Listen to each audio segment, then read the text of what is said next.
تو ہمارے بچوں کی گروتھ بہت سٹنٹڈ ہوتی ہے، اور اکیلی گروتھ ہی سٹنٹڈ نہیں ہوتی بلکہ اس سے دوسرے نمبر پر ذہنی جو گروتھ ہے وہ بھی ڈسٹرب ہوتی ہے۔ تو لہٰذا اس چیز کو ہم نے مد نظر رکھا، اور اس کے لیے میں بات یہ بھی کہتا چلوں، نو ڈاؤٹ اس میں ہمارا ایوب زرعی تحقیقاتی ادارہ فیصل آباد، regional agriculture research institute Bahawalpur اور نیشنل ایگریکلچر ریسرچ سینٹر اسلام آباد، جتنے بھی ویٹ کے ادارے ہیں سب نے اس آسپیکٹ پہ کام کیا، اور اللہ کا شکر ہے کہ کچھ اقسام ایسی ہم تیار کرنے کے قابل ہو گئے جن میں زنک کی مقدار پہلے کی نسبت سے بہت بہتر ہے۔ اور اس میں اگر یہ بات نہ کروں، انٹرنیشنل ادارہ ہے ہارویسٹ پلس جو بیسڈ ہے واشنگٹن ڈی سی میں، تو انہوں نے یہ ذمہ اٹھایا کہ ہم دنیا کے مختلف ممالک میں جن میں خوراک کی کمی ہے، پور پاپولیشن میں، ان کو ہم کیسے بہتر حالات کی طرف لے کے جا سکتے ہیں، تو انہوں نے بھی ہماری معاونت کی۔ ہم نے ان کے ساتھ مل کر ایسی اقسام بنائی جو بہتر ہے زنک کی مقدار رکھنے میں۔ تو یہ ایک مختصر سا جائزہ ہے جو میں نے آپ کے سامنے پیش کیا۔ ڈاکٹر صاحب تھینک یو ویری مچ، آپ کی باتوں سے میں نے 3 چیزیں بحث کی ہیں۔ پہلی بات تو یہ ہے کہ یہ جو الزام ہے، آپ نے فرمایا کہ جس کو لگانا ہے وہ تو لگائے گا، لیکن حقیقت یہ ہے کہ پاکستان کے زرعی سائنسدانوں نے بے شمار کام کیا۔ اگر آپ یہ دیکھیں کہ رقبہ وہی تھا اور 3 کروڑ آبادی سے 25 کروڑ آبادی تک آپ نے لوگوں کو بھوکا نہیں رہنے دیا، اور اگر کہیں بھوک نظر آتی ہے تو اس کی وجہ زرعی سائنسدان نہیں ہے بلکہ مس مینجمنٹ ہے، اس لیے کہ زرعی سائنسدان سمگلنگ کو نہیں روک سکتا، وہ سٹاکسٹ مافیا کو نہیں روک سکتا، وہ مہنگائی کو نہیں روک سکتا، تو یہ پرابلم تو اصل مس مینجمنٹ کا ہے۔ دوسری بات آپ نے فرمایا ہے کہ جہاں آپ نے کوانٹیٹی کو پورا کیا ہے وہیں آپ نے کوالٹی کو بھی امپروو کیا ہے، اور آپ کے نزدیک 2-3 چیزیں بڑی امپورٹنٹ ہیں۔ ایک تو یہ ہے کہ جو آنے والی نسل ہے اس کا قد جو ہے وہ کم ہے، اور آپ نے کوشش کی ہے کہ اس میں ان چیزوں کو انڈکٹ کیا جائے جس کے نتیجے کے اندر بچوں کی جو قد ہے اور ان کی جو ذہنی نشو و نما ہے وہ بہتر ہو، اور جو زچگی کے دوران مشکل مراحل پاکستانی خواتین یا پاکستانی ماؤں پر آتے ہیں تو اس کا بھی آپ نے حل ڈھونڈا ہے۔ تو یہ بائیو فارٹیفیکیشن آپ آج اس سٹیج پر لے کر آئے ہیں کہ دوسروں کے مقابلے کے اندر جہاں گندم میں نارمل چیزیں ہوتی ہیں اس میں یہ ایڈیشنل چیزیں بھی ہیں۔ اب مجھے آپ تھوڑا سا یہ بتائیں گے کہ کون کون سی اسپیسیفک ورائٹیز ہیں جس کے بارے میں آپ یہ کہہ سکتے ہیں کہ یہ عام ورائٹی کے مقابلے کے اندر جو پہلے والی ورائٹیز کی ہم بات کر رہے تھے، لیٹر سے فیصل آباد 2008، اب یہ 2008 نہیں ہے، یہ 2023 ہے، تو اب اس وقت کون کون سی ورائٹی ہیں جن کے اندر آپ اسپیسیفکلی سمجھتے ہیں کہ اگر یہ ورائٹیز استعمال کی جائیں تو پروٹین کے علاوہ یہ چیزیں ایڈیشنلی اس کے اندر موجود ہیں؟ یہ بڑا ہی اہم آپ نے ایک چیز کی طرف اشارہ کیا کہ ہم جو بہتری لا رہے ہیں اپنی ورائٹیز میں پرانی ورائٹیوں کے مقابلے میں، وہ ہے اس کی کوالٹی میں بہتر، ان کے انگریڈینٹس ہم بہتر کر رہے ہیں، ان کے منرلز بہتر کر رہے ہیں۔ جیسے آپ نے بات کہی ہے کہ پروٹین تو آلریڈی ہم اچھا کر چکے تھے، لیکن اب مزید اس کو بہتر کر رہے ہیں، اور اس کے ساتھ ساتھ جو سب سے اہم چیز تھی جس کی میں نے نشاندہی کی تھی وہ زنک کی میں نے نشاندہی کی تھی، اور زنک کا ایک اور بہت بڑا ہماری پاپولیشن میں لاس ہو سکتا ہے اگر وہ مناسب مقدار میں ہمارے جسم میں موجود نہ ہو۔ سب سے زیادہ امیونٹی ڈیولپ کرتی ہے وہ انسانی جسم میں مختلف بیماریوں کے خلاف اور مختلف اور چیزوں کے ساتھ، جیسے میں نے سٹنٹڈ گروتھ کی بات کی تھی، زچگی کے دوران بات کی تھی۔ پھر یہ ذہنی طور پر ہماری نشو و نما نہیں ہوتی بچوں کی۔ اکثر مائیں کہتی ہیں کہ میرے بچے کو پڑھنے کا شوق نہیں ہے، وہ پڑھنے کی طرف توجہ نہیں دیتا۔ یہی اس میں ایک کمی ہوتی ہے کہ جب اس میں زنک کی مقدار پوری نہیں ہے تو وہ بچے کی ذہنی نشو و نما بھی پراپر نہیں ہوتی۔ دوسری آپ نے بات کی وہ کون سی اقسام ہیں، وہ بیسیکلی 3 اقسام اب تک ریلیز ہو چکی ہیں، جن میں پہلی قسم تھی زنکول 2016، اور دوسری تھی اکبر 2019، اور تیسری ہے نواب 2021۔ تو یہ ہمارے سائنٹسٹ، ہمارے زرعی ماہرین، یہ ان کی کاوش تھی، اور ان کی معاونت ہارویسٹ پلس نے کی، اور ہمیں سیمنٹ کے توسط سے میٹیریل پرووائڈ کیا، کیونکہ ڈائریکٹلی ہمارے پاس ایسی اقسام موجود نہیں تھیں جن میں زنک کی مقدار زیادہ ہو۔ میں تھوڑی سی اس کی ریشو بتا دیتا ہوں۔ جو پہلی اقسام تھی وہ 10-15 پی پی ایم سے لے کر 20-25 پی پی ایم تک ان میں زنک کی مقدار پائی جاتی تھی، لیکن الحمدللہ جب ہارویسٹ پلس نے سیمنٹ میکسیکو سے کچھ جرم پلازم ہمیں پرووائڈ کیا اور ان پہ کام کرنے کے لیے تھوڑی سی فنڈنگ بھی پرووائڈ کی، تو اللہ کا شکر ہے کہ ہمارے سائنسدانوں نے دن رات کاوش کر کے یہ 3 اقسام جس کے بارے میں پہلے عرض کر چکا ہوں، زنکول 16، اکبر 19 اور نواب 2021 ہیں، اور یہ تینوں اقسام باقی خوبیاں ساری اتم درجہ موجود ہے، لیکن ان میں اضافی طور پر زنک کی مقدار زیادہ ہے،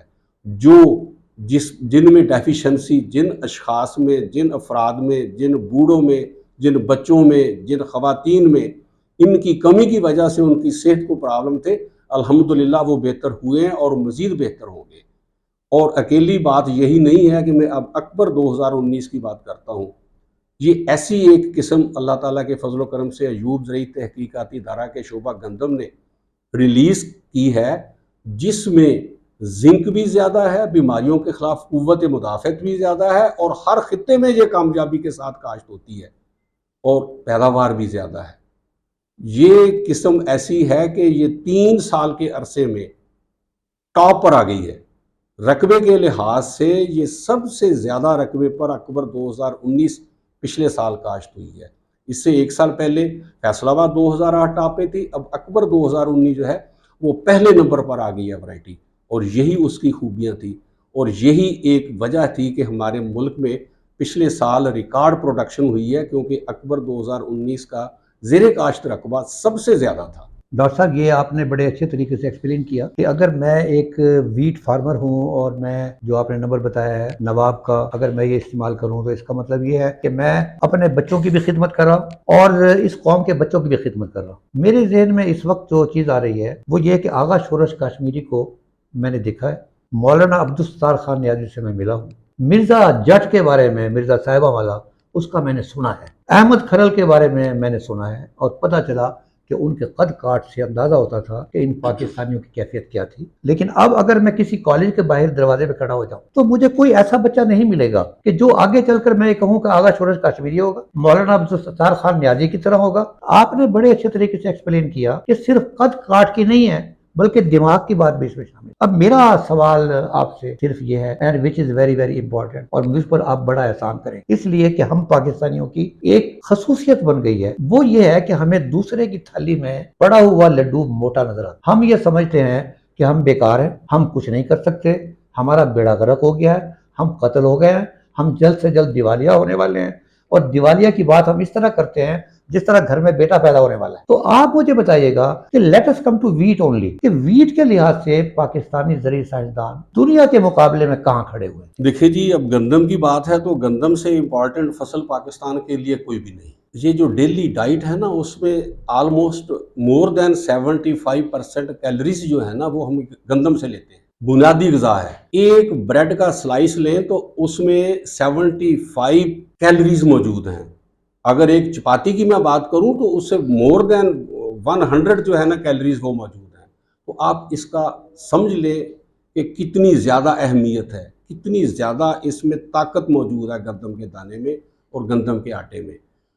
تو یہ تو بہت ایک عجیب سا سوال ہے کہ یا عجیب سی بات لوگ کر رہے ہیں کہ ہم پوری دنیا سے بہت پیچھے ہیں۔ اس موقع پر میں ایک اسپیشل آپ کے ساتھ ایک چیز ڈسکس کرتا ہوں، کسی ملک کی جس کی زیادہ سے زیادہ پیداوار ہے نا، اس کی ایگزامپل میں آپ کے ساتھ شیئر کر لیتا ہوں۔ نیوزی لینڈ ہے، جرمنی ہے، فرانس ہے، 100 اور 100 پلس ان کی میں بالکل مانتا ہوں کہ ان کی پیداوار ہے۔ سب سے پہلے ہم یہ دیکھیں کہ ان کی جو ڈیوریشن ہے ویٹ کراپ کی وہ مور دین 9 منتھ ہے، 9 مہینوں سے زیادہ گندم فیلڈ میں گزارتی ہے، اور ان کی زمینوں میں آرگینک میٹر 3-4% سے کم نہیں زیادہ ہے۔ اور ایک بات میں اور بتا دوں، ان کی زمینیں بہت زیادہ ہیں، وہ 1 سال گندم کاشت کرتے ہیں اور دوسرے سال زمین کو ریسٹ دیتے ہیں، اور تیسرے سال پھر گندم کاشت کرتے ہیں۔ تو 3 سال میں اگر 100 من بھی لے تو 2 فصلیں لی انہوں نے تو 200 من پیداوار لی انہوں نے، جبکہ ہمارا کاشتکار 2 فصلیں منیمم لیتا ہے 1 سال میں۔ اگر وہ ویٹ لے لے اور چاول لے لے تو 50 من سے کم چاول نہیں لیتا، تو 40 من سے کم وہ گندم نہیں لیتا، 90 من بن گیا۔ 3 سال میں 6 فصلیں ہو گئی، 90 کو ملٹیپلائی کرے 3 سے، 270 من پروڈیوس لے لی اس نے۔ ہم کس سے پیچھے ہیں؟ بالکل بات غلط ہے۔ ہمارا کاشتکار بہت محنتی ہے، سائنسدان اچھی اقسام ان کو کاشت کرنے کے لیے دیتا ہے۔ جب ہم انڈیپینڈنٹ میں آئے تھے 1947 میں، تو سال میں ایک فصل لیتے تھے. کوئی گندم کاشت کرتا تھا تو گندم ہی کاشت ہوتی تھی، کوئی مکئی کاشت کرتا تھا تو مکئی ہوتی تھی. اب الحمدللہ ہم ایک سال میں منیمم 2 فصلیں لیتے ہیں اسی زمین سے. جیسے خان صاحب نے ایک بات کی تھی کہ ہمارا رقبہ تو بڑا نہیں ہے، رقبہ تو وہی ہے، لیکن کراپ کی انٹینسٹی بڑھ گئی ہے. ایک کی بجائے ہم 2 فصلیں لے رہے ہیں. جیسے میں نے عرض کیا کہ ہم تو 300 من یا 250 من کو کراس کر گئے ہیں، ہم پیچھے نہیں ہیں. اور سیکنڈلی ہمارا جو یونٹ ہے نا پر ڈے پروڈکشن کا، وہ چائنا کے علاوہ سب سے بہتر ہے. انڈیا سے بھی بہتر ہے، ماشاءاللہ. امریکہ سے بھی بہتر ہے، یورپ سے بھی بہتر ہے. چائنا کا بھی اسی لیے ہم سے زیادہ ہے کہ وہ ونٹر ویٹ لانگ ڈیوریشن والی گندم زیادہ 80% وہ کاشت کرتے ہیں. تو میں نہیں سمجھتا کہ ہم کسی لحاظ سے بھی دنیا کے کسی ملک سے بھی پیچھے. جزاک اللہ ڈاکٹر صاحب. آج کا پروگرام ہم یہاں پر ختم کرتے ہیں، اور میں آپ کا شکر گزار ہوں کہ آپ نے آج میرے فارمرز کو یہ آگاہی دی ہے کہ یہ جو سوشل میڈیا پر ایک زہر پھیلا ہوا ہے کہ بغیر کسی تحقیق کے ہم بات کو فارورڈ کرتے ہیں، رسول پاک صلی اللہ علیہ وسلم کا نام لیتے ہوئے ہم چوکتے نہیں ہیں. جھوٹا ہونے کے لیے یہ ثبوت کافی ہے کہ وہ ایک بات کو سنیں اور بغیر تحقیق کے اس کو فارورڈ کر دیں. یہ میں آپ سے ایگری کرتا ہوں کہ پاکستانی سائنسدان انہوں نے بہت محنت کی ہے، اور جن برے حالات میں، مشکل حالات کے اندر انہوں نے پاکستان کی زرعی سیکٹر کے اندر ترقی کی ہے، اس کو اپریشیٹ کیا جانا چاہیے. اور میں سلوٹ کرتا ہوں کہ آپ کو صدارتی ایوارڈ ملا. اور انشاءاللہ تعالی میں اب اگلے پروگرام کے اندر، جس کا میں چاہوں گا کہ آپ انتظار کریں، میں آپ سے پوچھنا چاہوں گا کہ اب اس وقت سر کے اوپر گندم کی کاشت کا وقت ہمارے سر پر پہنچا ہوا ہے، تو آپ کیا سجیسٹ کریں گے میرے کسان بھائیوں کو کہ کن 2-4 چیزوں کو اوائڈ کریں اور کن 2-4 چیزوں کو اڈاپٹ کریں، اور کون کون سی ورائٹیوں کو وہ استعمال کریں تاکہ ان کی پیداوار زیادہ سے زیادہ ہو اور ملک میں غذائی خود کفالت کا جو ایک تصور ہے وہ پریکٹیکلی ان کو نظر آئے. وما علینا الا البلاغ المبین.